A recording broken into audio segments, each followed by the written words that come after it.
Olá! No trabalho de hoje, iremos apresentar um plano de aula, uma atividade inclusiva, uma proposta de inclusão para os alunos surdos. O nosso grupo é constituído pela Caroline Oliveira, por mim, Luana Shimabukuro, e pelo Rodrigo Baraldi. De acordo com a lei federal, as pessoas com deficiência elas têm direito à educação na rede regular do ensino. Sendo assim, por direito, a inclusão de surdos deve ser de suma importância. É essencial que a educação para o aluno ouvinte e o que possui deficiência tenha as mesmas condições de aprendizado. Em função das dificuldades acerca do plano de aula regular para o deficiente auditivo, pensamos em elaborar um plano com as devidas adaptações, para que o engajamento entre os alunos fosse maior e eles tivessem um maior aprendizado. Tratando-se de alunos surdos, que são alunos com necessidades especiais do ensino, eles necessitam de um aspecto de espaço visual. Sendo assim, eles precisam de muitas imagens para contextualização e, se possível, uso de slides, vídeos legendados. E, além disso, é importante que a sala de aula ela seja organizada em formato de roda, a fim que todos enxerguem e seja mais fácil a comunicação. Esse plano de aula ele pode ser utilizado como um plano individualizado para os alunos surdos, mas ele contempla todos os alunos, visto que ele foi elaborado com o intuito de incluir a todos. Então, ele também pode ser usado como um plano de aula regular. Aqui temos a identificação. O tema é Química dos Alimentos, o nível de ensino é feito para o 2º ano do ensino médio. A carga horária são 2 aulas de 50 minutos e o eixo temático é Ciências da Natureza, Matemática e suas tecnologias. Bom, os objetivos e conteúdos. Nos objetivos conceituais, os alunos devem identificar a acidez e basicidade de produtos do cotidiano, compreender o que é pH e compreender a diferença entre ácido e base. Nos objetivos procedimentais, eles devem classificar frutas em ácidas ou básicas através da degustação, perceber as características que alguns alimentos possuem em comum, expressar ideias e opiniões de forma oral sobre quais as características dos alimentos e assistir um vídeo legendado sobre o tema abordado. Nos objetivos atitudinais, eles devem observar como os ácidos e bases estão presentes no cotidiano e compreender o conhecimento científico e estabelecer relações com as aplicações sociais. O cronograma da primeira aula, de 50 minutos, será dividido em 2 momentos, sendo os primeiros 15 minutos a organização da sala de aula em roda e o professor ministrante da aula já explicará do que se trata o tema da aula que se seguirá. O segundo momento da primeira aula, que vai ser de 35 minutos, será a realização da atividade com todos os alunos da sala de aula, e nesse momento os alimentos serão postos fora da visão dos alunos e sobre uma mesa. Então, os alunos, um de cada vez, estarão com os olhos enfaixados com algum pano ou venda para que percebam os alimentos misteriosos. Farão também as anotações dos seus palpites.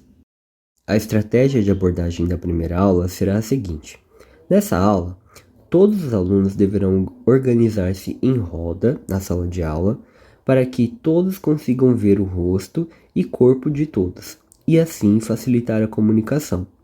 Os alimentos serão previamente selecionados pelo ministrante da aula, de acordo com a categoria ácido, base e neutro. E então serão cortados e estarão postos em uma mesa fora de visão dos alunos, para que não vejam quais alimentos serão utilizados.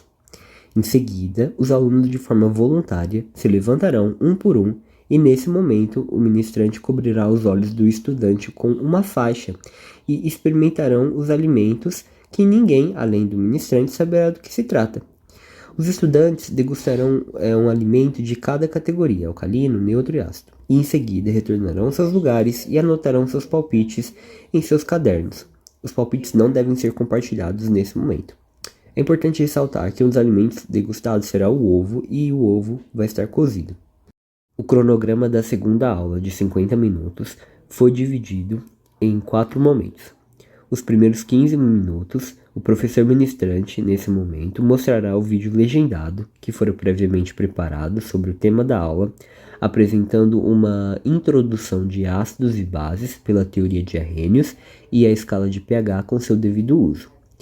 Os próximos 10 minutos de aula O professor cederá um espaço para explicação de possíveis dúvidas que os alunos tenham acerca do vídeo apresentado.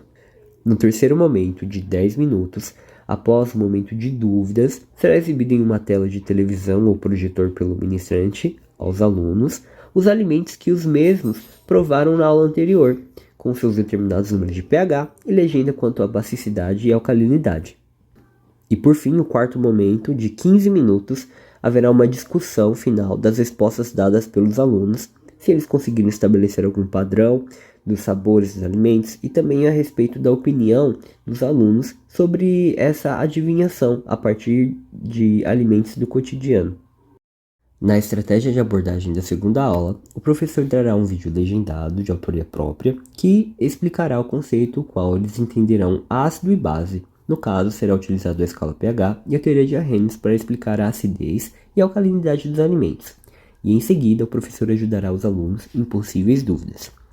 Agora, os alimentos degustados serão exibidos para os alunos com as informações sobre sua acidez, basicidade e escala pH. Posterior a isso, será feita uma discussão com toda a sala sobre os sabores dos alimentos, se for possível os estudantes definir alguma característica dos alimentos quando conversando entre si, e a discussão dos seus pensares sobre toda a atividade proposta. Por mais que, como dito anteriormente, este plano não necessita de um plano individualizado, nós acreditamos que destacar algumas informações importantes que devem ser sugeridas referente a adaptações. E isso são referentes à execução das aulas, pois durante a execução o professor deve ter o auxílio de um intérprete de Libras para traduzir os momentos de explicação.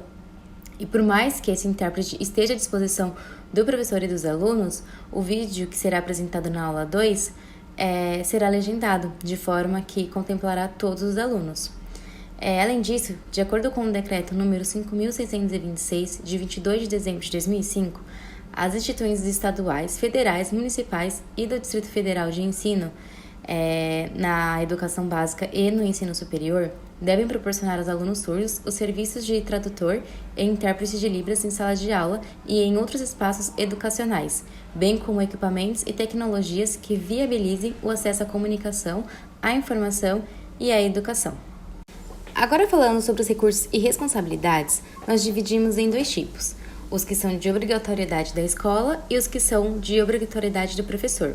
Os da escola, nós acreditamos que é um projetor, ou alguma televisão com entrada pendrive, para reproduzir o vídeo que será elaborado pelo professor, além de um intérprete de Libras para traduzir os momentos de aula. Agora, da responsabilidade do professor, são os alimentos para a atividade experimental e a faixa de pano para a vedação dos olhos. E como a aula será avaliada? A primeira avaliação será referente à participação do aluno, que será avaliado durante todo o processo das duas aulas. E vale a pena ressaltar que a nota, como o próprio nome já diz, ela é de participação. Sendo assim, ela independe, por exemplo, se os alunos irão acertar ou não a alcalinidade ou acidez dos alimentos. A segunda avaliação será realizada por meio da organização e da realização das atividades, de modo que durante a realização do experimento, o professor deve ficar atento aos alunos e observar se eles irão seguir as recomendações dadas, além de respeitar os momentos da aula e os demais colegas. Aqui neste slide nós encontramos o material de apoio ao professor, como uma referência do eixo temático do PCN, 2 livros didáticos que nós acreditamos que irão auxiliar na condução da aula, e alguns sites também que tratam sobre o assunto da acidez e alcalinidade dos alimentos. Aqui são algumas referências que nós utilizamos para conseguir elaborar este plano de aula. E é isso, muito obrigada pela atenção de todos.